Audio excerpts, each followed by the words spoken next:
بسم اللہ الرحمن الرحیم۔ ہم کتاب الصوم کا مطالعہ کر رہے تھے تو روزے کے مسائل کو ہم نے ڈسکس کیا تھا، تو اس میں آج ہم نے خاص طور پہ جو آخری عشرہ ہے اس کے جو مسائل ہیں اس میں دو بڑے مسائل ہیں، لیلۃ القدر اور دوسرا اعتکاف کے مسائل، اس کو ہم نے ڈسکس کرنا ہے۔ تو لیلۃ القدر کی جو فضیلت ہے، سال کی افضل ترین رات ہے لیلۃ القدر۔ انا انزلناہ فی لیلۃ القدر، ہم نے قرآن جو ہے وہ لیلۃ القدر میں نازل کیا۔ اس سے کیا مراد ہے کہ اللہ تعالیٰ نے لوح محفوظ سے آسمانی دنیا پہ قرآن کو لیلۃ القدر میں نازل کیا، پھر آسمانی دنیا سے یہ تقریباً کوئی 23 سال کے عرصے میں اللہ کے رسول صلی اللہ علیہ وسلم پہ آہستہ آہستہ نازل ہوا۔ اور لیلۃ القدر کے بارے میں قرآن نے کیا کہا؟ لیلۃ القدر خیر من الف شہر، 1000 مہینے سے بہتر ہے۔ 83 ایئرس کے قریب تقریباً بن جاتا ہے، 83 سال، یعنی لیلۃ القدر 1000 مہینے سے بہتر ہے، یعنی اس کی عبادت 1000 مہینے کی عبادت سے بہتر ہے، یہ مراد ہے۔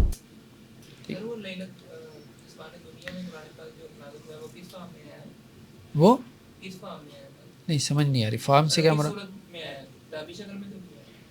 ہمارے علم میں نہیں، ہمارے علم میں نہیں۔ نیکسٹ کیا ہے؟ استحباب طلبیہ، یعنی لیلۃ القدر کو تلاش کرنا یہ مستحب ہے، ریکمینڈڈ ہے، اس کے لیے انکریج کیا گیا۔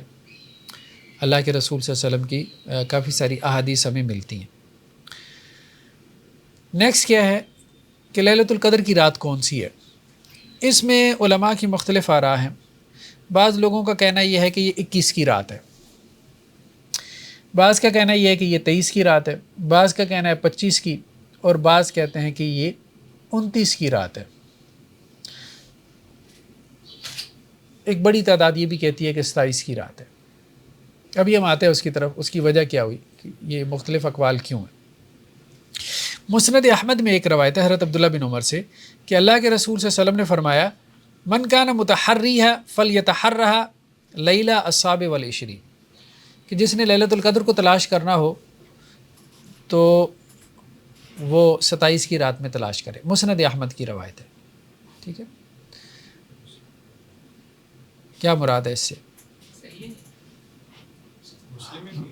روا احمد باسناد صحیح، امام احمد نے صحیح سند کے ساتھ اس کو روایت کیا کہ حضرت عبداللہ بن عمر سے ہے کہ آپ صلی اللہ علیہ وسلم فرمایا، جس نے لیلۃ القدر کو تلاش کرنا وہ 27 کی رات کو تلاش کرے۔ مسلم میں جو روایت ہے وہ آگے ہے، صحیح مسلم میں جو روایت ہے وہ کیا ہے؟ ابی بن کعب کہتے ہیں، ابی بن کعب کہتے ہیں، یہ بھی صحابی رسول ہیں، کہ اللہ کی قسم جس کے سوا کوئی معبود نہیں، لیلۃ القدر جو ہے وہ رمضان میں ہے، اور اللہ کی قسم میں جانتا ہوں کہ وہ کون سی رات ہے۔ یہ وہ رات ہے کہ جس کے قیام کا اللہ کے رسول صلی اللہ علیہ وسلم نے ہمیں حکم دیا تھا، اور یہ 27 کی رات ہے۔ اور اس کی نشانی یہ ہے کہ صبح جو سورج طلوع ہوتا ہے اس کی شعاع نہیں ہوتی، اس کی کرنیں نہیں ہوتی، ٹھیک ہے؟ وہ بالکل ایک سفید ٹکیا کی مانند ہوتا ہے۔ جی، رات کی نشانی یہ ہے کہ اس کا سورج یوں طلوع ہوتا ہے، یعنی اس رات کے لیلۃ القدر ہونے کی نشانی کیا ہے؟ گزرنے کے بعد پتہ چلے گا۔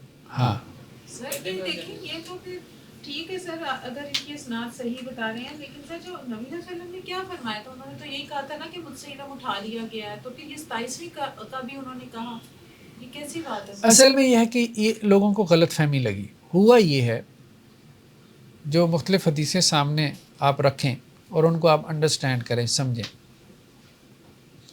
کہ آپ صلی اللہ علیہ وسلم نے کسی متعین سال میں یہ بات کہی، ظاہری بات ہے متعین سال میں کہی ہے، ٹھیک ہے، کہ آخری عشرہ داخل ہوا تو آپ صلی اللہ علیہ وسلم نے کہا بھائی جس نے تلاش کرنی ہے تو کیا کرو، آسانی کے لیے، بعض لوگوں کی آسانی کی خاطر کہ ان کو لیلۃ القدر مل جائے، آپ صلی اللہ علیہ وسلم نے ان کو کہا بھائی 27 میں تلاش کر لو۔ انہوں نے یہ سمجھا کہ یہ مستقل ہے۔ اب آپ سمجھ، وہ مستقل نہیں تھا، وہ اس سال کے لیے تھا جس سال میں اللہ کے رسول صلی اللہ علیہ وسلم کا فرمان تھا۔ اچھا، وہ فرمان صرف 27 کے لیے نہیں ہے، وہ فرمان دیگر راتوں کے لیے بھی ہے، اس لیے کچھ اقوال اس طرف چلے گئے، انہوں نے کہا یہ دیکھیں جی یہ حدیثوں میں آ رہا ہے، بات تو ٹھیک ہے، حدیثوں میں تو آ رہا ہے، لیکن وہ اس سال کے لیے۔ عام طور پہ جو حدیثیں وہ یہی کہتی ہیں کہ آخری عشرے کی طاق راتوں میں تلاش کرو، عام طور پہ حدیثیں یہی کہتی ہیں۔ یہی کہتا ہے نا جو ان کا فعل ہے کہ وہ ہاں، آخری 10 راتوں میں آپ صلی اللہ علیہ وسلم کا اپنا فعل بھی یہی ہے. آپ نے کہا کہ نبی کریم صلی اللہ علیہ وسلم نے کہا کہ یہ 27 کو تلاش کر لو. جی جی دوسری حدیث یہ بھی ملتی ہے کہ نبی کریم صلی اللہ علیہ وسلم نے کہا مجھے بلا دی گئی. ہاں ایسا ہی ہے. یہ جو روایت ہے مثال کے طور پہ یہاں پہ یہ لے کے آئے ہیں. تو اس میں جی 1 سال آپ صلی اللہ علیہ وسلم کو بلا دی گئی. ہاں اس سال کی بات ہو رہی ہے نا جس سال میں جھگڑا ہوا. ٹھیک ہے. یہ جو روایت ہے صحیح بخاری کی حضرت ابو سعید خدری رضی اللہ عنہ سے ہے. ٹھیک ہے کہ وہ یہ کہتے ہیں کہ ہم نے اللہ کے نبی صلی اللہ علیہ وسلم کے ساتھ جو ہے وہ رمضان کا اعتکاف کیا, درمیانے عشرے کا اعتکاف کیا ہم نے.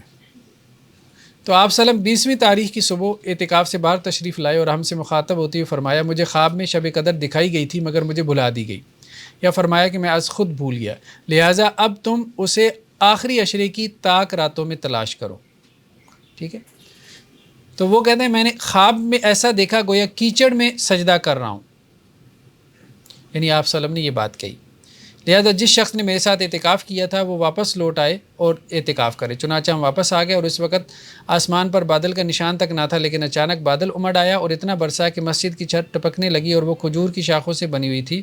پھر نماز کھڑی کی گئی تو میں نے دیکھا, یعنی حضرت ابو سعید خدری کہتے ہیں اللہ کے رسول صلی اللہ علیہ وسلم کو کہ کیچڑ میں سجدہ کر رہے تھے, یہاں تک کہ آپ کی پیشانی پہ مٹی کے نشانات بھی دیکھے. کسی سال آپ کو بھلا دی گئی, کسی سال آپ نے صحابہ کو بتا دیا. نہیں تو سر ایک وہ والی حدیث بھی نہیں ہے جس میں لوگ جھگڑا سر وہ صحیح نہیں ہے کہ جھگڑا کر رہے تھے. جی جی وہ روایت بھی صحیح ہے, وہ روایت بھی صحیح ہے. یہ کہا جا سکتا ہے کہ یہ نبی کریم صلی اللہ علیہ وسلم خاصہ تھا. نبی کریم صلی اللہ علیہ وسلم آپ صلی اللہ علیہ وسلم کو معلوم ہو جاتا تھا لیلۃ القدر کے بارے میں. ٹھیک ہے. اور آپ صلی اللہ علیہ وسلم صحابہ کو بتا دیتے تھے. تو وہ جو روایتیں ملتی ہیں نا وہ صرف 27 کے بارے میں نہیں ہیں. جیسے حضرت عبداللہ بن عمر سے روایت ہے کہ نبی کریم صلی اللہ علیہ وسلم چند صحابہ کرام کو دوران خواب میں رمضان کی آخری 7 راتوں میں شب قدر دکھائی گئی. آپ صلی اللہ علیہ وسلم کے صحابہ کرام کو آخری 7 راتوں میں شب قدر دکھائی گئی. اب اس سے بعض لوگ اس طرف چلے گئے کہ نہیں 21 کی رات کو نکال دیں. اب بات یہ ہے کہ وہ بھی ایک متعین سال کی بات ہے کہ آخری 7 راتوں میں, وہ بھی ایک متعین سال کی بات ہے. ٹھیک ہے. تو آپ صلی اللہ علیہ وسلم نے فرمایا میں دیکھ رہا ہوں کہ تمہارے سب کے خواب آخری 7 راتوں پر متفق ہو گئے, اس لیے جو اس کو تلاش کرنا چاہیے وہ آخری 7 راتوں میں تلاش کرے, یعنی اس سال.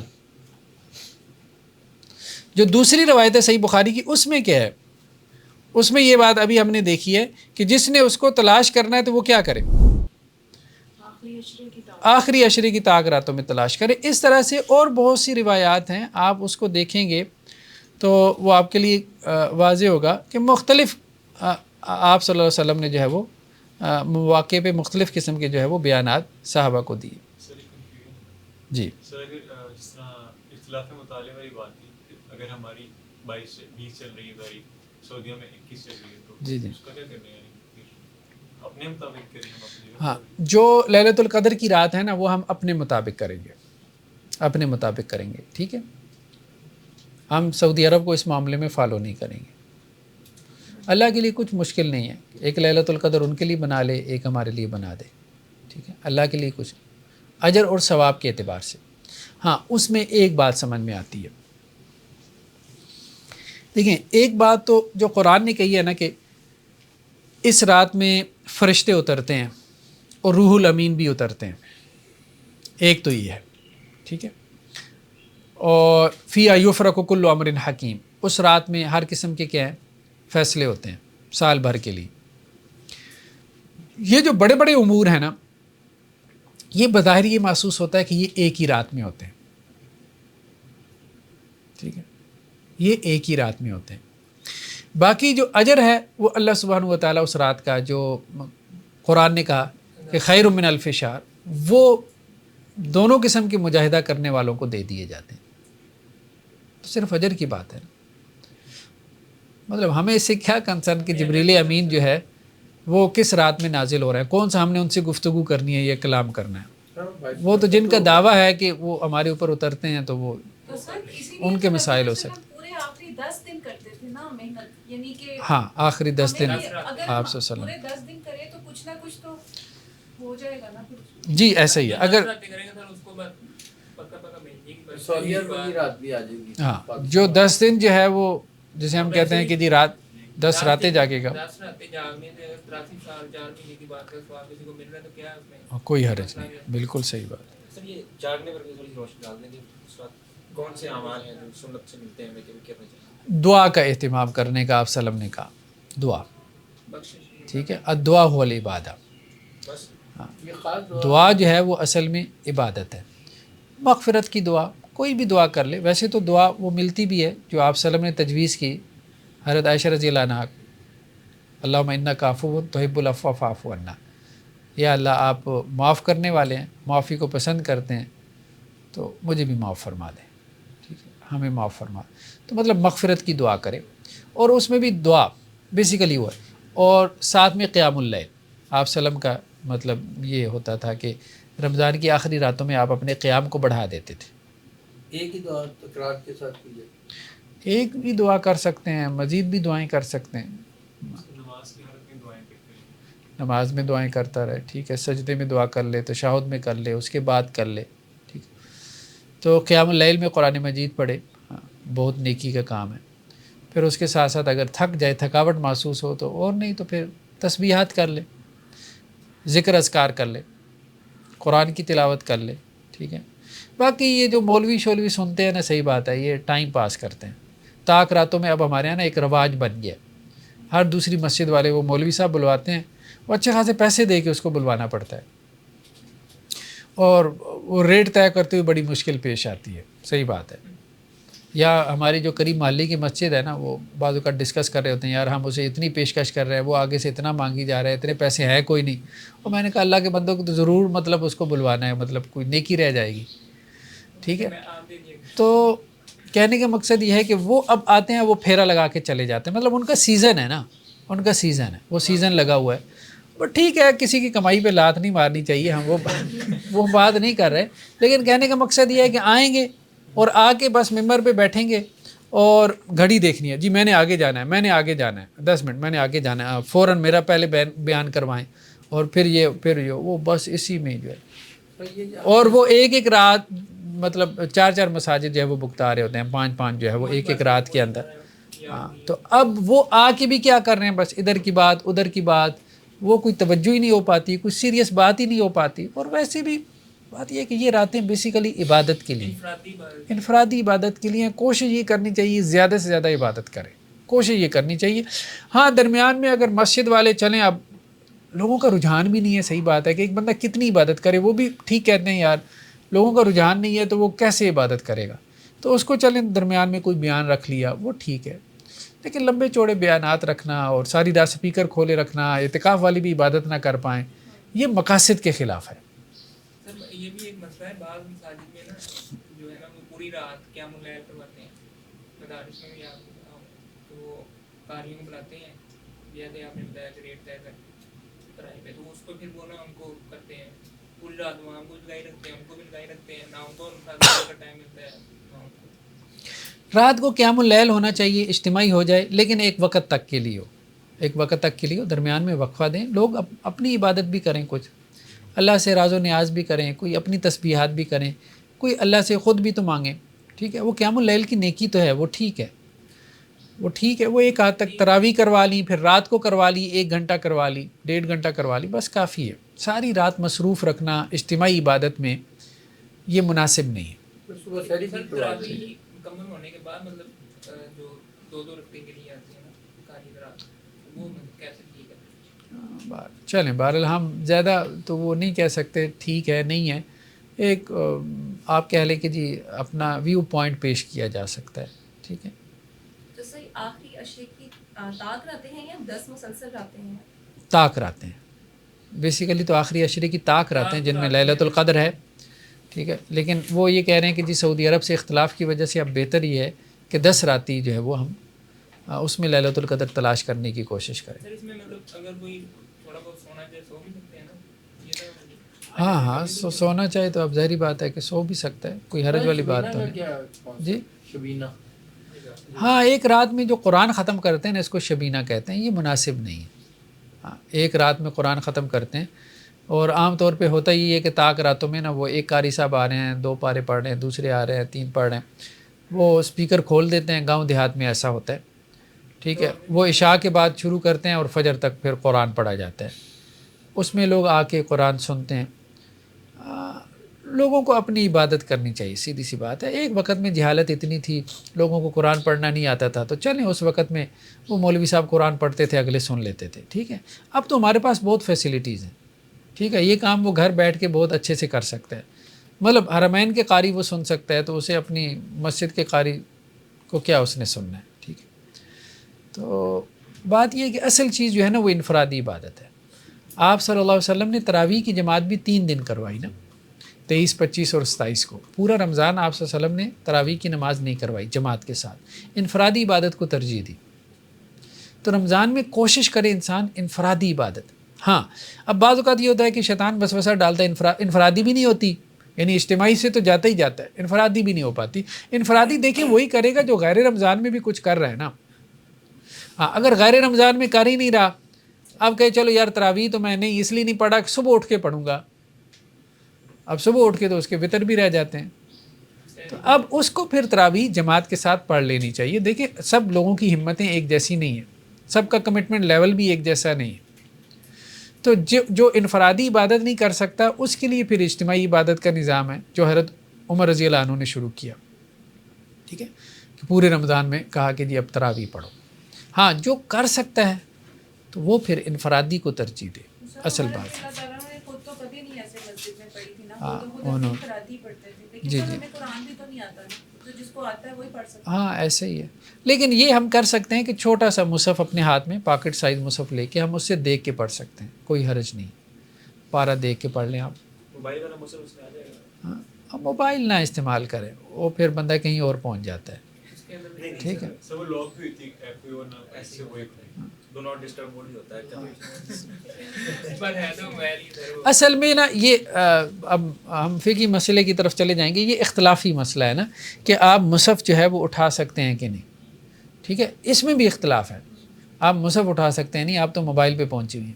اچھا جن لوگوں نے کہا کہ مصحف اٹھا سکتے ہیں وہ یہ کہتے ہیں کہ مصحف میں نظر کرنا عبادت ہے، تو آپ نے جب مصحف میں نظر کی تو آپ نے عبادت میں عبادت شامل کی، آپ بات سمجھ رہے ہیں، نماز کے اندر ایک اور عبادت، تو اس لیے کوئی فرق نہیں پڑتا، ٹھیک ہے، ان کی دلیل اصل میں یہ۔ تو موبائل میں نظر کرنا یہ کسی نے اس کو ابھی تک عبادت نہیں کہا، موبائل میں تو قرآن ہی ہے نا سر، نظر تو تو کر رہے ہیں نہیں؟ نہیں اس کا حکم مصحف کا نہیں ہے نا، مطلب آپ مصحف کو واش روم میں نہیں لے کے جا سکتے، موبائل آپ لے جاتے ہیں ساتھ، تو بہرحال فرق ہے، بہت زیادہ فرق ہے، ٹھیک ہے۔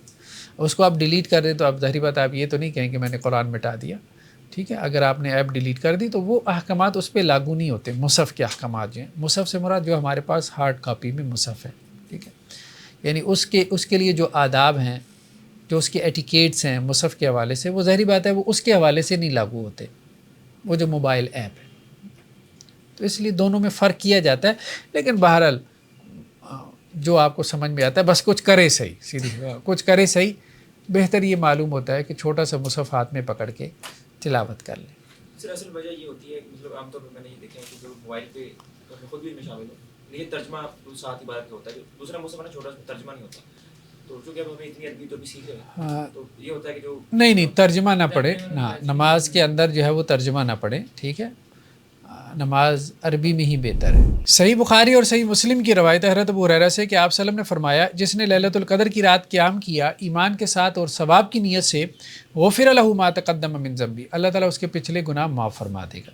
تو یہ قیام کا ڈیوریشن کب سے شروع ہوتا ہے؟ عشاء کے فوراً بعد سے؟ جی ویسے تو مطلب رات تو ظاہری بات ہے مغرب کے بعد شروع ہو جاتی ہے اور طلوع فجر تک رہتی ہے، سحری کے وقت تک، لیکن قیام آپ صلی اللہ علیہ وسلم کا معمول یہی تھا کہ آپ عشاء کے بعد کرتے تھے۔ دوسری روایت سنن ترمذی کی ہے حضرت عائشہ رضی اللہ عنہا سے کہ انہوں نے کہا میں نے اللہ کے رسول صلی اللہ علیہ وسلم سے پوچھا کہ اگر میں لیلۃ القدر کی رات پالوں تو کیا کروں، تو آپ صلی اللہ علیہ وسلم فرمایا یہ دعا فرماؤ، اللہم انک عفو تحب العفو فاعف عنی، یا اللہ معاف کرنے والے ہیں، معافی کو پسند کرتے ہیں، مجھے معاف کر دیں، یعنی استغفار کریں، کہنے کا مقصد یہ دعا کر لے، اس کے علاوہ استغفار کی دعائیں کرے یا اس کے علاوہ کوئی بھی دعا کر لے، تو دعا جو ہے ایک اہم چیز ہے جس کو آپ صلی اللہ علیہ وسلم نے کہا، کیونکہ اس رات میں فیصلے بھی تو ہو رہے ہوتے ہیں نا اگلے سال کے لیے، تو اللہ سے خیر مانگ لے اگلے سال کے لیے. تو سر اس میں جو انی کی جگہ ہے انا، ہاں فاف و انا بھی کر سکتے ہیں، سب کو مطلب اس میں شامل کر سکتے ہیں. ٹھیک ہے سر ایک جو مصحف پکڑنے کے والے سے جی جی. اگر جماعت پڑھا کیا امام بھی مصحف پکڑ کے پڑھ سکتے ہیں؟ امام بھی جو ہے وہ نوافل میں تو عام طور پہ رائے یہی ہے ائمہ کی کہ پڑھ سکتا ہے. ٹھیک ہے، امام احمد بن حنبل بھی کہتے ہیں. ٹھیک ہے، ان سے سوال ہوا اچھا فرض میں، تو انہوں نے کہا بھائی ہمیں کوئی روایت نہیں پہنچی فرض کی، لیکن نوافل کی پہنچی ہے. حضرت عائشہ رضی اللہ عنہا کا جو ایک غلام تھا، ٹھیک ہے، زکوان، تو زکوان مولا عائشہ رضی اللہ عنہ، تو وہ زکوان وہ جو ہے نا حضرت عائشہ رضی اللہ عنہ کو امامت کرواتے تھے. ٹھیک ہے، اور مصحف سے دیکھ کے امامت کرواتے تھے گھر میں، یعنی خواتین کو جیسے تراویح پڑھا دی. ٹھیک ہے، تو اسی سے پھر جو ہے نا وہ ہمارے ہاں عام طور پہ فقہا کا موقف یہی ہے کہ آپ مصحف سے دیکھ کے جو ہے وہ پڑھ سکتے ہیں، کوئی حرج نہیں ہے. بلکہ احناف میں امام محمد اور قاضی ابو یوسف کا موقف بھی یہی ہے کہ آپ مصحف سے دیکھ کے پڑھ سکتے ہیں. وہ بعض لوگ جو ہے نا وہ لیلۃ القدر کی رات میں تسبیح مات کا بھی اہتمام کرتے ہیں، اس میں کیا ہے وہ ٹھیک ہے؟ نہیں صلاۃ و تسبیح پہ ہم نے گفتگو کی ہے. ایک تو یہ ہے کہ وہ ایک ہی روایت ہے اور اس کی تصحیح اور تضعیف کے بارے میں اختلاف ہے. وہ کام کریں لیلۃ القدر کی رات میں جو ایگریڈ اپان ہے، متفق وہ علیہ. آگے سے کہتے ہیں کہ شیخ البانی رحمہ اللہ نے اس کو صحیح کہا ہے. چلے ٹھیک ہے، وہ کر لیں، ہم نے کیا جو ان سے مطلب جھگڑا کرنا ہے، کوئی عبادت ہی کر رہے ہیں بس. ٹھیک ہے. وہ مولانا اسحاق صاحب کو سن رہا تھا ایک کا کلپ، تو انہوں نے کہا کہ عورت وہ سب میں کھڑی ہو کے جماعت کروا سکتی ہے، کوئی اس میں حرج نہیں. ہاں نہیں عورت جماعت تو کروا سکتی ہے، جیسے تراویح کی نماز پڑھا لی، کوئی حرج نہیں ہے، عورت پڑھا سکتی ہے. ٹھیک ہے، فرض بھی پڑھا سکتی ہے، فرض بھی پڑھا سکتی ہے. لیکن سر وہ آگے تو نہیں کھڑی ہوگی نا، درمیان آگے نہیں کھڑی ہوتی عورت تو درمیان میں کھڑی ہوتی ہے. یہ ہم کتاب الصلاح میں ہم پڑھیں گے انشاءاللہ. نیکسٹ کیا ہے؟ اعتکاف. پچھلی بات سنتا تھا کہ اس میں ایک وہ حدیث تھی جس میں وہ نشانی کے طور پر بتایا گیا تھا کہ وہ جو سورج، یعنی آپ نے خود بتایا اس کی شعائیں جو ہیں وہ نہیں ہوں گی اور ویسے ہی وہ پوری ٹکے جو باہر نکلیں گی. سر آج تھوڑا مطلب جو کہ میں اسپیس سائنس کا اسٹوڈنٹ ہوں، تو ہم اس چیز کو اسٹڈی کرتے ہیں اور ہم یہ پہلے سے پریڈکٹ کر سکتے ہیں کہ جب سورج باقاعدہ طلوع ہوگا تو اس کی ریفلیکشن کس طرح کی ہوگی. ریفلیکشن تو 3-4 کانسیپٹس آ جاتے ہیں. سر اس طرح تو پھر ہم مطلب وہ میٹرولوجیکل کانسیپٹس کو استعمال کرتے ہوئے اور ویدر کی کنڈیشنز کو بدلے رکھتے ہوئے یہ پریڈکٹ کر سکتے ہیں کہ کون سے دن کا سورج جو ہے وہ اتنی اسکیٹرنگ کے بغیر طلوع ہوگا. تو ٹیکنالوجی کو استعمال کرتے ہوئے اگر ہم اس کا گیس کر لیں تو کیا ہاں. پریڈکشن 100% ٹھیک نہیں ہوتی. بالکل 100% ٹھیک ہو سکتی ہے. ہمیں بھی بتا ہو سکتی ہے. جی جی ہاں ہو سکتی جی ہے کیونکہ it's not ٹھیک ہے. ٹھیک ہے، ہاں کریں آپ تجربہ کریں پھر ہمیں بتائیں. میں اگر پتہ کروں جی اعتکاف. نیکسٹ کیا ہے جی؟ اعتکاف. اعتکاف کا مطلب کیا ہے؟ اپنے نفس کو روکے رکھنا. ٹھیک ہے، خیر کے کام کے لیے یا شر کے کام کے لیے. حبس نفس جسے کہتے ہیں. ٹھیک ہے، جیسا کہ قرآن میں ہے کہ حضرت موسیٰ علیہ السلام کا جب گزر ایک قوم پہ سے ہوا تھا تو وہ کیا کر رہے تھے؟ بتوں کے سامنے اعتکاف کی حالت میں بیٹھے تھے. ما ھذی التماثیل التی انتم لہا عاکفون.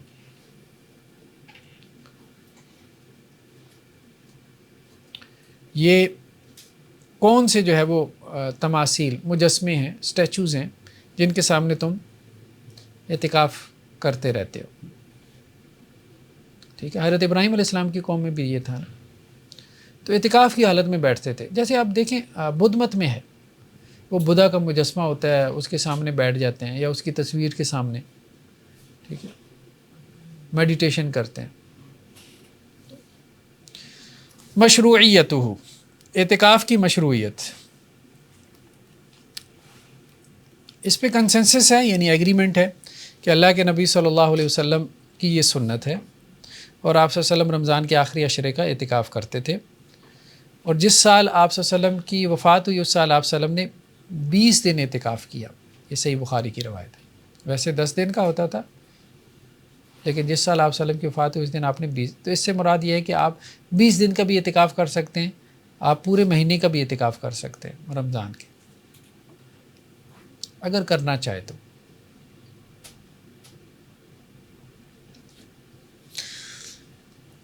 امام ابو داؤد کہتے ہیں میں نے اپنے استاذ امام احمد سے پوچھا، یعنی امام احمد بن حنبل سے، کہ اعتکاف کی فضیلت میں کوئی روایت آپ کے علم میں ہے؟ انہوں نے کہا نہیں. ہاں ضعیف روایتیں ہیں، اعتکافیوں کی فضیلت میں جو روایتیں ہیں وہ ضعیف ہیں، باقی اعتکاف جو ہے سنت ہے. ہاں یہ بات یہی بڑی فضیلت نہیں، قرآن میں ایک آیت آتی ہے اس سے بڑی فضیلت اس کی ثابت ہوتی ہے کہ اللہ تعالیٰ نے حضرت ابراہیم کو اور حضرت اسماعیل علیہ الصلاۃ والسلام کو حکم دیا وطاہر بیتی للطائفین والعاکفین ورکع السجود، کہ میرے گھر کو آپ پاک کریں اعتکاف کرنے والوں کے لیے، رکوع سجدہ کرنے والوں کے لیے.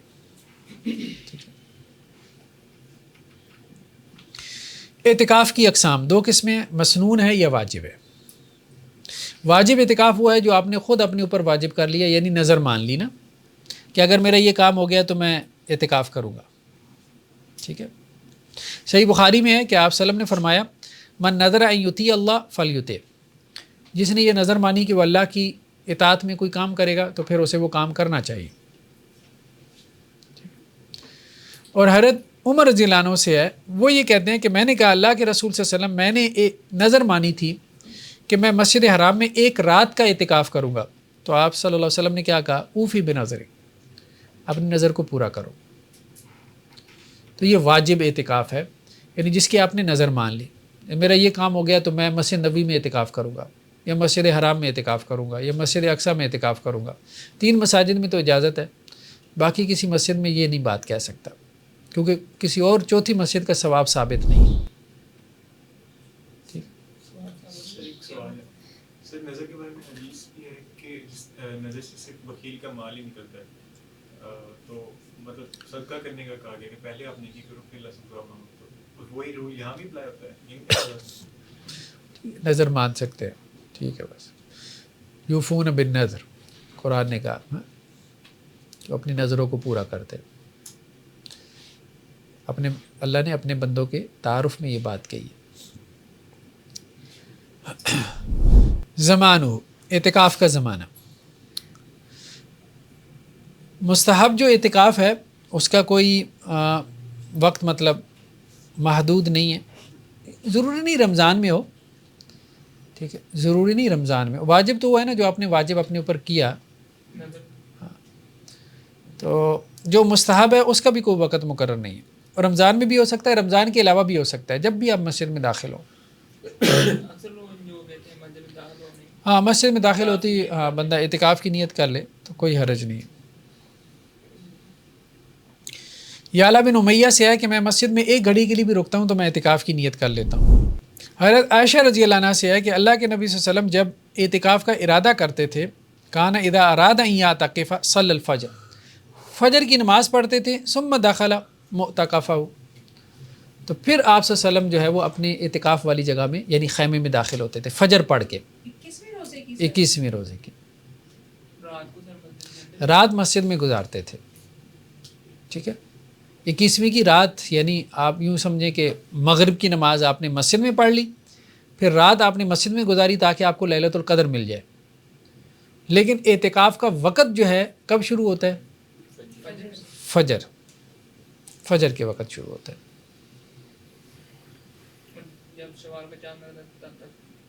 ہاں شوال کے چاند نظر آنے تک.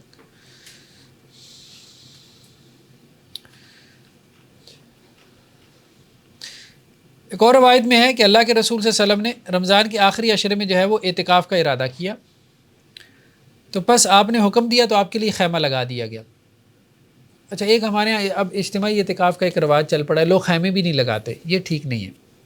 شہر اعتکاف ہیں، شہری بسا لیتے ہیں، ایک اجتماعی خیمہ بنا لیا، نہیں، وہ مقصد فوت ہو جاتا ہے اعتکاف کا کہ آپ نے انفرادی طور پہ عبادت کرنی ہے، انفرادی طور پہ اللہ کے ساتھ اپنا تعلق بہتر کرنا ہے. تو جب آپ نے اجتماعی خیمہ بنا لیا تو اس میں کیا ہے، بس کھائیں گے پئیں گے گپ شپ ماریں گے، بس اٹھ کے چلے جائیں گے. تو وہ اعتکاف کے مقاصد کے خلاف ہے. اجتماعی اعتکاف جو ہے نا، ایک حال کے نیچے لوگوں کو بند کر دیا، بس آپ اعتکاف میں، خیموں کی جگہ ہی نہیں ہے، لوگ زیادہ آ گئے، نہیں، آپ کم لوگ کر لیں لیکن خیمے بنائیں.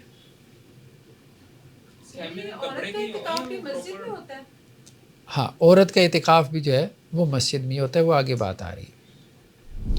حضرت عائشہ رضی اللہ عنہا کہتی ہے کہ جب میں نے یہ بات دیکھی کہ آپ صلی اللہ علیہ وسلم کے لیے خیمہ لگایا گیا تو میں نے بھی کہا کہ میرے لیے بھی خیمہ لگا دیا جائے، تو ان کا بھی خیمہ جو ہے وہ مسجد میں لگا دیا گیا. اور پھر اور ازواج نے جب یہ دیکھا تو انہوں نے بھی کہا کہ ہمارے خیمے بھی لگائے جائے، تو ان کے بھی لگا دیے گئے، ٹھیک ہے، جیسے حضرت حفصہ اور اسی طرح حضرت زینب رضی اللہ عنہ۔ تو جب اللہ کے رسول صلی اللہ علیہ وسلم نے فجر کی نماز پڑھائی تو آپ نے دیکھا کہ اتنے خیمے لگے ہیں، تو آپ نے کہا ما ہادی، یہ کیا ہے؟ البر تردنا، کیا نیکی چاہتی ہیں؟ تو پھر آپ صلی اللہ علیہ وسلم نے جو ہے وہ حکم دیا، تو وہ خیمے جو ہے وہ اکھاڑ دیے گئے، اور اللہ کے رسول صلی اللہ علیہ وسلم نے پھر اعتکاف نہیں کیا، اس سال اعتکاف نہیں کیا رمضان کے آخری عشرے کا، بلکہ پھر آپ نے اعتکاف کو مؤخر کیا شوال تک، اور شوال کے مہینے میں پھر آپ نے اعتکاف کیا، ٹھیک ہے۔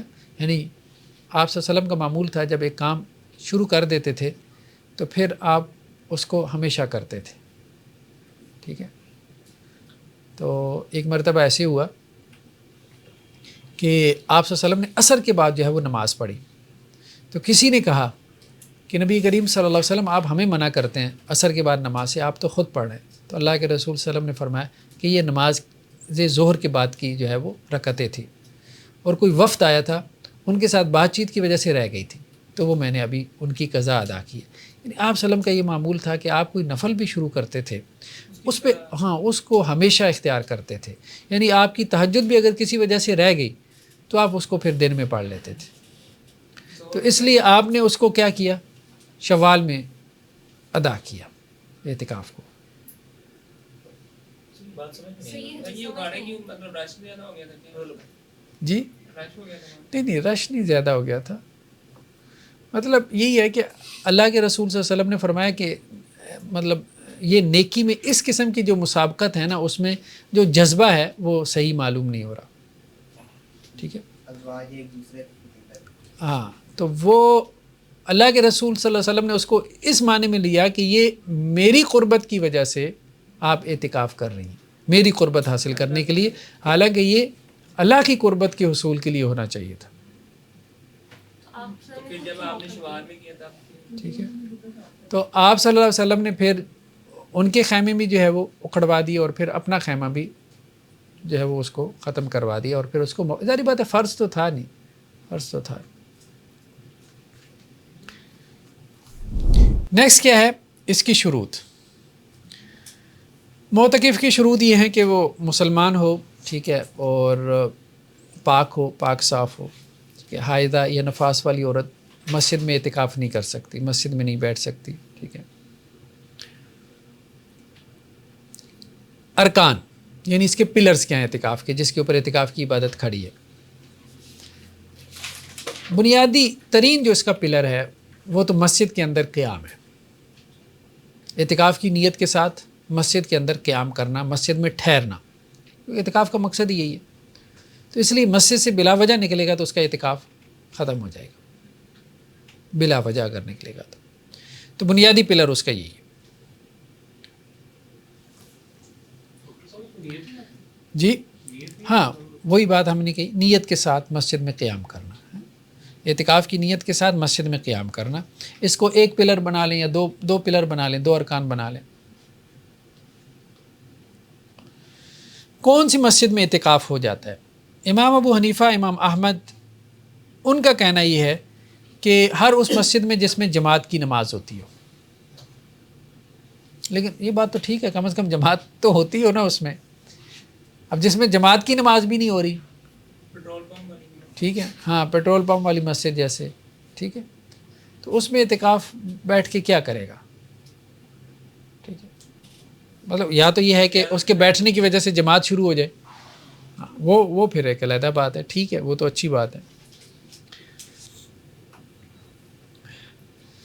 دوسرا امام مالک اور امام شافعی کی رائے یہ ہے کہ ہر مسجد میں اعتکاف ہو سکتا ہے، وہ کہتے ہیں اس کی کوئی دلیل نہیں کہ جی جہاں باجماعت نماز ہو وہاں اعتکاف ہو سکتا ہے، ظاہری بات ہے دلیل اس طرح سے تو حدیث میں تو نہیں ہے، اگر کوئی حدیث ہے تو وہ مرسل ہے یا ضعیف روایت ہے، لیکن بات ویسی سمجھ میں آتی ہے کہ اعتکاف میں ہے تو اب ظاہری بات ہے جماعت کے ساتھ تو نماز پڑھے نا، تو ایسی مسجد میں بیٹھے جہاں کم از کم جماعت تو ہوتی ہو، یہ بات تو سمجھ میں آتی ہے۔ امام ابو حنیفہ کہتے ہیں کہ ایسی مسجد میں بیٹھو جہاں جماعت ہوتی ہو، لیکن یہاں حنفی جو ہے وہ عورتوں کو گھر میں بھی اتفاق سے بٹھاتے ہیں، وہاں تو جماعت نہیں ہوتی۔ شوافع جو ہیں، شوافع ان کا کہنا یہ ہے کہ جماعت کے علاوہ اس میں جمعہ بھی ہوتا ہو، یعنی جامع مسجد ہو، اور یہ بات بہتر معلوم ہوتی ہے کہ پھر جمعہ پڑھنے کے لیے کہاں جائے گا، تو جامع مسجد۔ ہاں اگر گاؤں دیہات میں کہیں جمعہ ہی نہیں ہوتا تو مسجد میں جماعت ہوتی ہے، چلے اس کی تو مجبوری ہے، وہ اس مسجد میں بیٹھ جائے، لیکن جہاں اس کو اویلیبل ہو ایسی مسجد کے جہاں جمعہ بھی ہوتا ہے تو وہ پھر جمعے والی مسجد میں اعتکاف بیٹھے۔ جمعے کے لیے جا نہیں سکتا وہ اگر جا سکتے ہیں، جا سکتے، لیکن آج کل کوئی اتنا مسئلہ تو نہیں، ہر دوسری مسجد میں جمعہ ہو رہا ہے، ہاں تو بس۔ پٹرول میں نہیں شروع کروائیں گے سر وہاں۔ عورت کا جو اعتکاف ہے، جمہور علماء یہ کہتے ہیں کہ عورت کے لیے جو ہے یہ ٹھیک نہیں ہے کہ وہ گھر میں اعتکاف بیٹھے، عورت کا اعتکاف بھی مسجد میں ہے۔ جمہور علماء کا موقف یہی ہے، میجورٹی کا۔ ہاں احناف کے نزدیک عورت کا اعتکاف گھر میں ہے، وہ کہتے ہیں عورت کی مسجد اس کا گھر ہے، نماز کی دلیل ہے۔ ہاں کیونکہ اس کی جو ہے وہ ازواج مطہرات تو مسجد میں کرتی تھی، وہ تو نہیں گھر میں کرتی۔ ہاں ازواج مطہرات وہ مسجد میں کرتی تھیں، تو اس لیے زیادہ بہتر یہی معلوم ہوتا ہے کہ عورتوں کا اعتکاف مسجد میں ہے، فتنے کی وجہ سے منع کیا گیا۔ لیکن اگر کہیں بھی اچھا انتظام ہو، سیپریٹ انتظام ہو، جیسے عورتیں بعض مساجد میں جمعہ عیدین کے لیے بھی جاتی ہیں اور ان کا علیحدہ سے انتظام بھی ہوتا ہے، تو وہاں اعتکاف کرنے میں کوئی حرج نہیں۔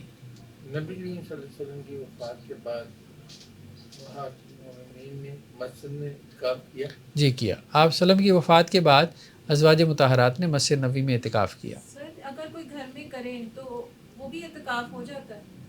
گھر میں جو اعتکاف آپ کریں گے اس کو ہم نفلی اعتکاف کہیں گے، مسنون اعتکاف مسجد میں، گھر کا اعتکاف نفلی اعتکاف ہے، کیونکہ گھر کی مسجد مسجد تو نہیں ہے نا، اس کو آپ برائے نام مسجد کہہ سکتے ہیں، ٹھیک ہے آپ اس کو مسجد کا ٹائٹل دے دیتے ہیں، لیکن اب مثال کے طور پہ مسجد آپ بیچ نہیں سکتے، ایسے ہی ہے تو اپنا گھر بھی نہیں بیچ سکتے، کوئی کمرہ آپ مختص کر دیتے ہیں، ٹھیک ہے ہاں، تو وہ اس کو مسجد کہہ دیا گیا ہے، عرفاً کہہ دیا گیا ہے، لیکن حقیقت میں وہ مسجد اس طرح سے اصطلاحی معنوں میں نہیں ہے۔ تو سر ازواج مطہرات کے علاوہ جو خواتین تھی وہ بھی مسجد میں آیا کرتی تھی جی اعتکاف کے سلسلے میں؟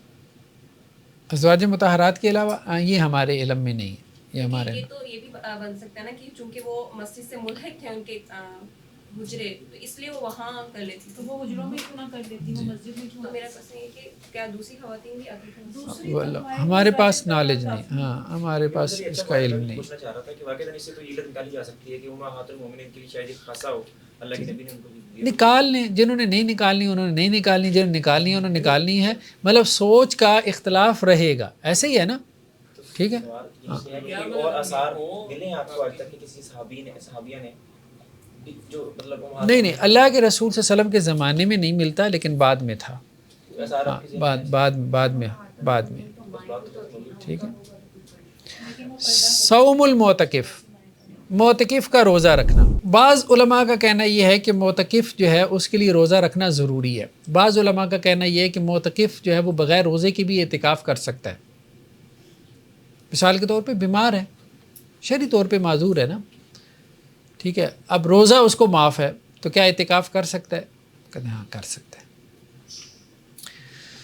یہاں یہ ایک دلیل کے طور پہ ایک روایت لے کے آئے ہیں صحیح بخاری کی کہ حضرت عمر رضی اللہ عنہ نے یہ بات کہی تھی اللہ کے رسول صلی اللہ علیہ وسلم سے کہ میں نے دور جاہلیت میں مسجد حرام میں ایک رات کے اعتکاف کی نیت کی تھی، تو آپ صلی اللہ علیہ وسلم فرمائے کہ آپ اپنی نظر کو کیا کریں، پورا کریں، تو آپ صلی اللہ علیہ وسلم نے ان کو ایک رات کے اعتکاف کی اجازت دی یا حکم دیا اس کو پورا کرنے کا،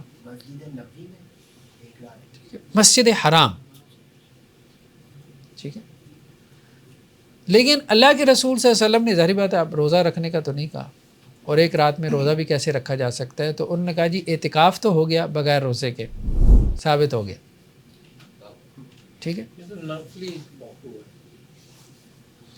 رمضان میں نہیں، یہ نفلی اعتکاف نہیں تھا، یہ تو نظر کا ہاں یہ تو فرضی اعتکاف تھا، اب یوں کہیں، ٹھیک ہے. تو فرضی اعتکاف اگر جو ہے وہ روزے کے بغیر ہو جاتا ہے، مطلب ان کا استدلال سمجھنے کے لیے، تو سنت والا تو بالاولا ہو جائے گا. فرضی میں لگے ہم فرض کہیں فرضی سے اور تصور آتا ہے. سعید بن منصور جو ہے وہ ابو سہل سے روایت کرتے ہیں، ٹھیک ہے، کہ ہمارے خاندان کی ایک خاتون تھی، ان کے ذمے کوئی اعتکاف باقی تھا، اسی طرح نظر وغیرہ کا ہوگا. تو وہ کہتے ہیں میں نے عمر بن عبدالعزیز سے سوال کیا، تو انہوں نے کہا اس کے اوپر روزہ ضروری نہیں ہے، روزہ اس کے لیے ضروری نہیں ہے، بس یہ ہے کہ اعتکاف کر لیں. ہاں امام زہری کا کہنا یہ ہے کہ روزے کے بغیر اعتکاف نہیں، لا اعتکاف الا بصوم، تو اختلافی مسئلہ ہے. تو جب امام زہری نے یہ بات کہی تو حضرت عمر بن عبدالعزیز نے ان سے کہا ان النبی، یہ بات اللہ کے نبی صلی اللہ علیہ وسلم سے لے کے آ رہے ہو؟ انہوں نے کہا لا، نہیں.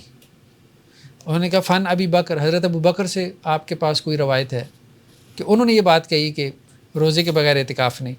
انہوں نے کہا نہیں. انہوں نے کہا فن عمر، حضرت عمر سے؟ انہوں نے کہا نہیں. انہوں نے کہا اچھا پھر حضرت عثمان سے ہوگی؟ انہوں نے کہا نہیں، ان سے بھی نہیں ہے. ٹھیک ہے، ان سے بھی نہیں. تو اب ظاہری بات ہے کہ آثار تو نہیں ہے. کہاں سے کہیں سنت بھی نہیں ہے سر، اثار بھی نہیں ہے. کہاں سے کہیں مطلب تابعین میں سے تھے نا، تو تابعین کی آراء ہوتی تھی، تبع تابعین کی آراء ہوتی تھی، تو وہ ان سے سن کے جو ہے وہ ایک رائے بنا لیتے تھے، تو اثر نہیں ہوتا تھا بہر. ٹھیک ہے، تو اہل الرائے جو ہے، اور اسی طرح بعض صحابہ کا یہ موقف ہے کہ مطلب روزے کے بغیر اعتکاف نہیں ہوتا. ٹھیک ہے، امام مالک کا بھی یہی موقف ہے، لا اعتکاف الا بصوم. ٹھیک ہے، بہرحال اختلافی مسئلہ ہے کہ روزے کے بغیر اعتکاف ہو جاتا ہے کہ نہیں ہو جاتا. دیکھیے بات یہ، اگر تو صحت مند ہے تو ظاہری بات ہے روزہ تو رکھے گا ہی رکھے گا. اصل مسئلہ تو معذور کا ہی ہے نا. ہاں ایک بندہ صحت مند ہے، روزہ بھی نہیں رکھ رہا، اعتکاف کر رہا ہے، تو آپ اسے کیا کہیں گے؟ سر کیا کہیں گے، کچھ بھی نہیں کہیں گے. روزہ رکھنے کا کہیں گے، اسے یہ کہیں گے اعتکاف نہ کرو بھائی، روزہ رکھ لو. ٹھیک ہے، کیونکہ روزہ اللہ نے فرض کیا ہے، اعتکاف تمہارے لیے مستحب ہے. نہیں سر، یہ نفلی اعتکاف کی بات ہو رہی ہے نا، اس میں روزہ رکھنا. نہیں، فرضی اعتکاف کی بھی بات ہو رہی ہے، اعتکاف کی بات ہو رہی ہے. فرضی تو سر وہ تو بغیر روزے کے رکھا جاتا ہے، اس میں کیا؟ فرضی اعتکاف کی بھی بات ہو رہی ہے نا. ٹھیک ہے، سر نفلی فرضی اعتکاف کہ روزہ رکھنا یا ضروری ہے. سنت اعتکاف، جو بھی اعتکاف ہے، بس اعتکاف کا لفظ ذہن میں رکھیں بس. اگر صحت مند بندہ ہے نا، اس نے رمضان کے اندر تو روزے رکھنی ہے، اعتکاف بھی کرنا ہے، لیکن مطلب نظر کا اگر وہ اعتکاف کرتا ہے تو اس کے لیے روزے کا اختلاف ہے کہ وہ رکھے کہ نہ. ٹھیک ہے، رمضان کا جو اعتکاف ہے نا، اس کے بارے میں بھی اختلاف ہے. اعتکاف کی بات ہو رہی ہے، رمضان غیر رمضان کی بات نہیں ہو رہی. ٹھیک ہے، اعتکاف کا لفظ ذہن میں رکھیں. اعتکاف کے بارے میں اختلاف ہے کہ روزے کے بغیر ہو جاتا ہے کہ نہیں ہو جاتا. ٹھیک، چلیں جی. معتکف جو ہے وہ کب معتکف میں داخل ہوگا، خیمے میں، اور کب اس سے نکلے گا. ٹھیک ہے، تو ابھی روایت گزری ہے کہ اللہ کے رسول صلی اللہ علیہ وسلم کیا کرتے تھے، جو نماز ہوتی تھی فجر کی وہ پڑھ کے پھر آپ معتکف میں داخل ہوتے تھے. ٹھیک ہے، یہ جو روایت ابھی ہم نے دیکھی ہے نا، 1 منٹ،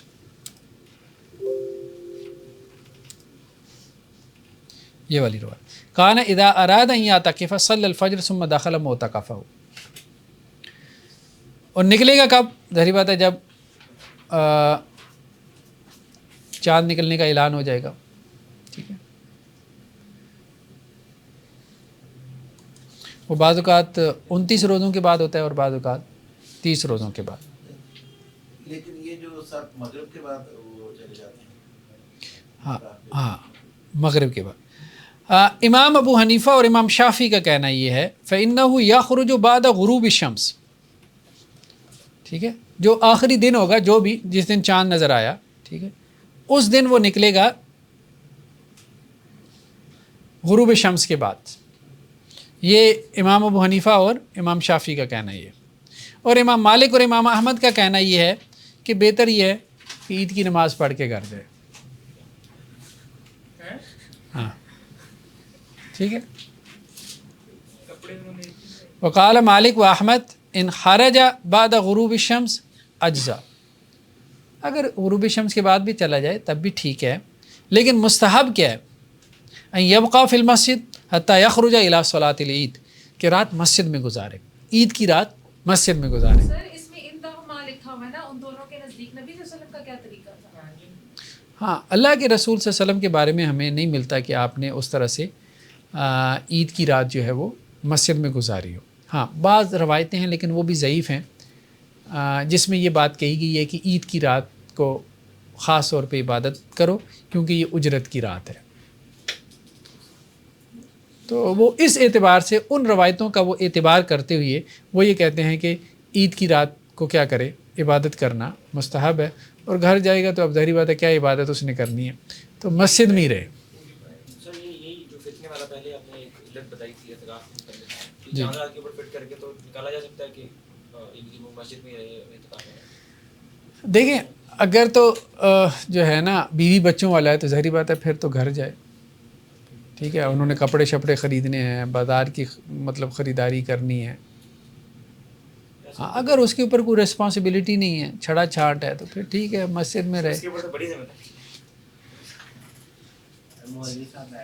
جی سر وہ اعتکاف کی نیت سے مسجد میں جانا اور بغیر اعتکاف کی نیت سے جانے میں فرق کیا ہے؟ کیا فائدہ ہے؟ کیا کہہ رہے ہیں؟ مطلب اعتکاف کی نیت سے اگر مسجد میں داخل ہو یا بغیر اعتکاف میں کیا فرق ہے؟ اعتکاف کا ثواب مل جائے گا نا. معتکف کے لیے کیا مستحب ہے، کیا مکروہ ہے؟ ٹھیک ہے،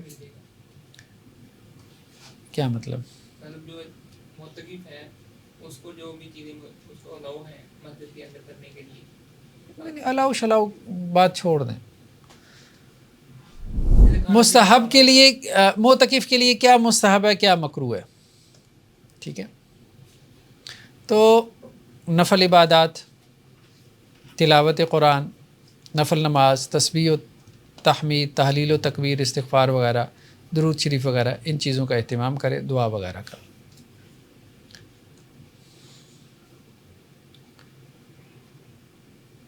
اللہ کے رسول صلی اللہ علیہ وسلم کی حدیث کیا ہے؟ من حسن اسلام المرء ترک ما لا یعنی. آدمی کے اسلام کی خوبصورتی کیا ہے؟ لا یعنی چیزوں کو چھوڑ دے. تو میننگ لیس چیزیں اعتکاف میں ایسے کام کرنا کہ جن کی وجہ سے توجہ جو ہے وہ عبادت سے ڈائیورٹ ہو کے دنیا کی طرف ہوتی ہو، تو ان سے اعتکاف کا مقصد فوت ہو جاتا ہے. جیسے ہمارے یہاں بچے لیپ ٹاپ لے جاتے ہیں، موبائل تو ویسے ہی پاس ہوتا ہے، اب سارا دن جو ہے وہ اس پہ چٹ چیٹ کر رہے ہیں. ٹھیک ہے، تو وہ مقصد فوت ہو جاتا ہے. یہ عمومی حدیث ہے نا. سر اس کو چیک کرنا چاہیے نا کہ مسجد میں جب اعتکاف کے لیے انٹر ہو تو ایسی کوئی چیز اندر آنے ہی نہ دینا. نہیں اتنی پابندی لگائیں گے نا تو وہ پھر پاسبل بھی نہیں ہوتا. آج کل بچوں کے پاس بڑے طریقے ہوتے ہیں. سکول میں موبائل الاؤ نہیں ہوتا، آدھی کلاس موبائل لے کے گئی ہوتی ہے. ایک اور حدیث ہے یہ صحیح بخاری کی کہ اللہ کے رسول صلی اللہ علیہ وسلم نے ایک شخص کو دیکھا جس کا نام جو ہے وہ ابو اسرائیل تھا. تو اور اس نے نظر مانی ہوئی تھی کہ وہ کھڑا رہے گا اور بیٹھے گا نہیں، اور سائے میں بھی نہیں بیٹھے گا، اور کسی سے کلام بھی نہیں کرے گا، اور روزے سے بھی رہے گا.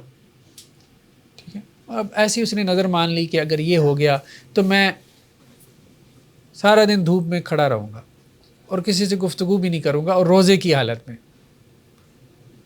ٹھیک ہے، اب آپ وسلم نے کیا کہا؟ آپ نے کہا کہ اس کو حکم دو فلیتکلم، کلام کرے، سائے میں بیٹھے اور کھڑا نہ رہے بلکہ بیٹھ جائے. ہاں البتہ اپنا روزہ پورا کرے. تو بلا وجہ کی پابندیاں وہ نہیں ہیں کہ منہ لپیٹ لیں. ٹھیک ہے، اب کسی سے گفتگو کریں گے تو اعتکاف ٹوٹ جائے گا، یہ بھی غلط ہے ہمارے ہاں. ٹھیک ہے، وہ خیمے سے باہر نکلتے ہیں اور جماعت کی نماز میں شامل ہوتے ہیں تو منہ لپیٹا ہوتا ہے انہوں نے کہ غلطی سے کوئی منہ سے بات ہی نہ نکل جائے. یہ ایک اور غلو ہے. اور دوسرا یہ ہے کہ سب کچھ ہو رہا ہے بس عبادت نہیں ہو رہی. سب کچھ ہو رہا ہے بس عبادت نہیں ہو رہی. اخبار بھی پڑھی جا رہی ہے، ٹھیک ہے، فیس بک بھی چل رہی ہے، واٹس ایپ بھی چل رہا ہے. غیبتیں بھی ہو رہی ہیں, چغلیاں بھی کھا رہے ہیں, اور پھر جب عبادت کا ٹائم آتا ہے کہتے ہیں سو جائیں, سونا بھی عبادت ہے. ٹھیک ہے, اعتکاف میں سونا بھی عبادت ہے. ہم سے بڑے فقیر ہیں وہ, جی ہم سے تو بڑے فقیر ہیں کم از کم. ہاں. ما یباح للمعتکف, معتکف کے لیے کیا چیزیں مباح ہیں. اگر ضرورت کے تحت اپنے اعتکاف والی جگہ سے نکلتا ہے تو اس میں کوئی حرج نہیں ہے. اللہ کے رسول صلی اللہ علیہ وسلم ایک دفعہ اعتکاف میں تھے تو حضرت صفیہ آپ سے ملنے کے لیے آئیں, تو آپ صلی اللہ علیہ وسلم کے ساتھ ان کی کوئی گھریلو معاملات میں جو بھی بات چیت تھی وہی. پھر آپ ان کو گھر چھوڑنے کے لیے وہاں سے اٹھے. ٹھیک ہے, تو رستے میں, کیونکہ ان کا جو گھر تھا نا وہ اسامہ بن زید کے حویلی کے ساتھ تھا, گھر کے ساتھ تھا, تو رستے میں انصار کے 2 آدمی ملے, تو آپ صلی اللہ علیہ وسلم کو دیکھتے وہ ذرا تیز ہو گئے نا, تو اللہ کے رسول صلی اللہ علیہ وسلم نے فرمایا کہ رک جاؤ, یہ صفیہ ہے میری بیوی. تو انہوں نے کہا سبحان اللہ, اللہ کے رسول مطلب آپ کیسی بات کرنا ہے. تو اللہ کے رسول نے فرمایا کہ دیکھو شیطان جو ہے وہ انسان کے جسم میں یا انسان کے خون میں دوڑتا ہے, تو مجھے یہ لگا کہ تمہارے دل میں کوئی شبہ نہ ڈال دے. خیر بہرحال اس سے انہوں نے کہا کہ آپ صلی اللہ علیہ وسلم اپنی زوجہ محترمہ کو گھر چھوڑنے کے لیے گئے. ضرورت کے تحت مسجد سے بندہ نکل سکتا ہے. کھانا بھی ایک ضرورت ہے. اگر مسجد میں کھانے کا انتظام نہیں, اب تو خیر مسجدوں میں کھانے کا انتظام ہوتا ہے سحری افطاری کا, کچھ آپ کو پیمنٹ کرنی پڑتی ہے. ٹھیک ہے, وہ سحری افطاری مسجد میں ہی ہو جاتی ہے, لیکن یا گھروں سے بھی کھانا آ جاتا ہے.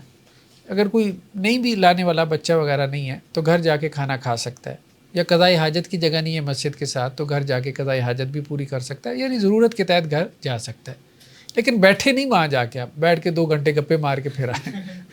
یہ ہاں بس یہ ضرورت پوری کر لے بس, جو ہے بس کہنے کا مقصد. ہاں نہیں ایسا بھی نہیں, وہ کچا دھاگا تو نہیں ہے, اعتکاف ہے وہ. اسی طرح اپنے بالوں کی کنگھی کرنا, اپنے ناخن وغیرہ کاٹنا, یا اعتکاف میں غسل کرنا کوئی حرج نہیں ہے. ہمارے یہاں لوگوں نے اس پہ پابندی لگائی ہوئی ہے کہ غسل نہیں کر سکتے کیونکہ مسجد سے نکلنا پڑتا ہے. دیکھیں بات یہ بلا وجہ مسجد سے نہ نکلے, لیکن غسل جو ہے نا بعض اوقات, ایک تو جمعے کا غسل ہے, وہ بعض فقہا نے تو کہا کہ وہ واجب ہے, چلیں واجب نہ بھی مستحب ہے, ریکمینڈڈ ہے, اس کے لیے اس کو نکلنا چاہیے. پھر ویسے بھی انسان کو پسینہ آتا ہے خاص طور پہ گرمیوں میں, ٹھیک ہے, تو وہ بدبو کے بھبوکے اٹھتے ہیں, انسان خود بھی تنگ ہوتا ہے, دوسروں کو بھی تنگ کرتا ہے. تو صفائی اور طہارت تو ہماری ایمان کا حصہ ہے نا, شطر الایمان ہے. تو ایمان کی تکمیل کے لیے اگر وہ مسجد سے باہر نکل رہا ہے تو اس میں کون سا مسئلہ ہے, کوئی مسئلہ نہیں. ہاں تو ہاں تو نہانے میں کوئی حرج نہیں ہے, کنگھی وغیرہ کر لے, اپنے آپ کو بنا سنوار کے رکھے, ٹھیک ہے, اور تیل وغیرہ لگا لے, اپنے ناخن وغیرہ کاٹ لے, تو کوئی حرج نہیں. حضرت عائشہ رضی اللہ عنہا سے روایت ہے کہ اللہ کے رسول صلی اللہ علیہ وسلم معتکف ہوتے تھے مسجد میں, تو آپ اپنا سر آگے کرتے تھے, تو میں جو ہے وہ اللہ کے رسول صلی اللہ علیہ وسلم کا سر جو ہے وہ دھو دیا کرتی تھی. یعنی حجرہ ساتھ ہی تھا نا, تو آپ سلم سر اپنا جو ہے وہ حجرے میں کرتے تھے, اور عائشہ رضی اللہ عنہا آپ سلم کا سر جو ہے وہ دھو دیا کرتی تھی. اور بلکہ یہ بھی ہیں بعض روایتوں میں الفاظ کے کنگھی بھی کر دیا کرتی تھی, کوئی حرج نہیں. ٹھیک ہے, نہانے میں یا کنگھی وغیرہ کرنے میں کوئی حرج نہیں. ایک اور روایت ہے صحیح بخاری کی,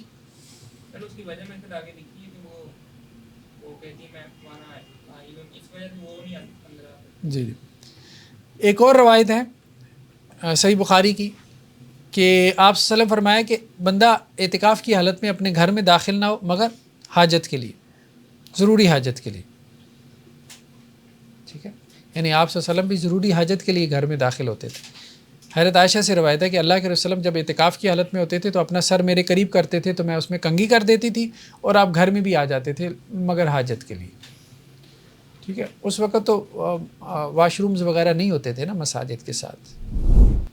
تو اس میں مطلب کہنے کا مقصد یہ ہے کہ کوئی حرج نہیں ہے. ٹھیک ہے, باقی مریض کی عادت کر سکتا ہے یا جنازے میں شریک ہو سکتا ہے کہ نہیں, تو یہ ایک اختلافی مسئلہ ہے، بہتر ہے اس کو اوائڈ کریں، ٹھیک ہے. ہاں الا یہ کہ کوئی بہت ہی قریبی عزیز اگر فوت ہو جائے چلیں اس کے جنازے میں جو ہے وہ شریک ہو جائے. باقی مریض کی عادت تو یہی ہے کہ مسجد میں کوئی آ گیا تو اس کی عادت کر لی. سر اگر اس کیس میں وہ چلا ہے تو پھر نہیں ٹوٹے گا اس کا؟ جی اگر آپ نے کہا بہت ہی عزیز ہو چلا جائے تو اعتکاف نہیں ٹوٹے گا واپس آگے بڑھے؟ ضرورت میں آ جاتا ہے نا. دیکھیں نا حضرت عائشہ رضی اللہ عنہ کہتی ہیں کہ آپ وسلم ضرورت کے تحت جو ہے وہ گھر میں داخل ہوتے تھے. تو ضرورت بعض اوقات ضرورت دینی بھی ہوتی ہے. اگر دنیاوی ضرورت کی خاطر مسجد سے نکل سکتا ہے تو دینی ضرورت کی خاطر بھی نکل سکتا ہے. اور اپنے جو قریبی محرم رشتہ دار ہیں، والد فوت ہو گیا، والدہ فوت ہو گئی، ظاہری بات ہے، بھائی فوت ہو گیا، بچہ فوت ہو گیا، ظاہری بات ہے ان کے جنازہ میں شریک ہو سکتا ہے، کوئی حرج نہیں. اور نیکسٹ کیا ہے، مسجد میں کھانا پینا سونا، ظاہری بات ہے اس کا جواز ہے، کوئی حرج نہیں ہے اس میں. چلیں جی میرے خیال میں کافی ہے. آپ کوئی سوال ہو تو کر لیں، پھر ہم اس کو وائنڈ اپ کریں. جی اعتکاف میں اگر کوئی بندہ فار ایگزامپل ایک دن لیٹ ہو جائے کسی وجہ سے، مطلب ایک دن رات کو اویلیبل ہو بیٹھنے کے لیے تو وہ بیٹھ سکتا ہے. دیکھیں اگر تو فجر سے پہلے اگر بیٹھ جائے تو ٹھیک ہے، اس کا اعتکاف سنت اعتکاف ہے، ٹھیک ہے، 21ویں کی یا فجر میں ہی شامل ہو جائے. اگر اس کے بعد وہ بیٹھا ہے تو پھر وہ مستحب نہیں ہے، سنت نہیں ہے، ہم اس کو نفل اعتکاف کہیں گے. یعنی جیسے کچھ لوگ 27 کو بیٹھ جاتے ہیں، ٹھیک ہے، تو وہ نفل اعتکاف ہے. جو عورتیں سر 27 کو گھر میں بیٹھ جاتی ہیں وہ بھی نفل اعتکاف؟ وہ بھی نفل اعتکاف ہے، جو عورتیں 27 کو گھر میں بیٹھ جاتی ہیں. یہ بدعت نہیں ہوگی، انہوں نے باقاعدہ طور پہ سنت ہمیں کہ نہیں بیٹھتے نا مثلا. سر وہ ایک صدقۃ الفطر کے بارے میں سر تھوڑا بتا دیں کہ وہ اس کی صدقہ فطر جو ہے وہ 2.5 کلو گندم کے حساب سے ہے.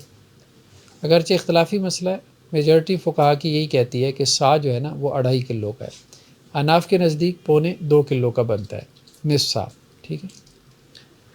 ان کے نزدیک 2.25 کلو ہے، لیکن بہتر ہے زیادہ دے دیں 2.5 کلو والا. کھانے کی فارم میں دینا جو ہے وہ زیادہ ہے نا، زیادہ بہتر ہے کہ آپ کھانا دیں، ٹھیک ہے، جو کھانا آپ کھاتے ہیں. اس کی دوائی وغیرہ کے لیے پیسے دے دیے جائیں، اس کی ضرورت ہے اس کی، دے سکتے ہیں، پیسے بھی دے سکتے ہیں. سر اس میں ویسے بھی وہ آبجیکٹو دیکھا جائے تو اگلے بندے کی ضرورت ہی ہے نا. اگر وہ پیسوں سے پوری ہو رہی ہے تو آپ نہیں. مسئلہ ہمارے یہاں یہ بھی ہے نا، ہم نے پہلے بھی اس پہ گفتگو کی ہے، لوگوں نے اپنی ضرورتوں کو ری ڈیفائن کر لیا، ٹھیک ہے. مطلب اب لوگوں کی ضرورت جو ہے وہ کھانا نہیں رہ گئی، وائی فائی بن گئی ہے، ٹھیک ہے. ایسا ہی مطلب اس نے LED ضرور لگوانی ہے اپنے گھر میں، کیونکہ اس کے نزدیک یہ ضرورت ہے، LED ہونی چاہیے.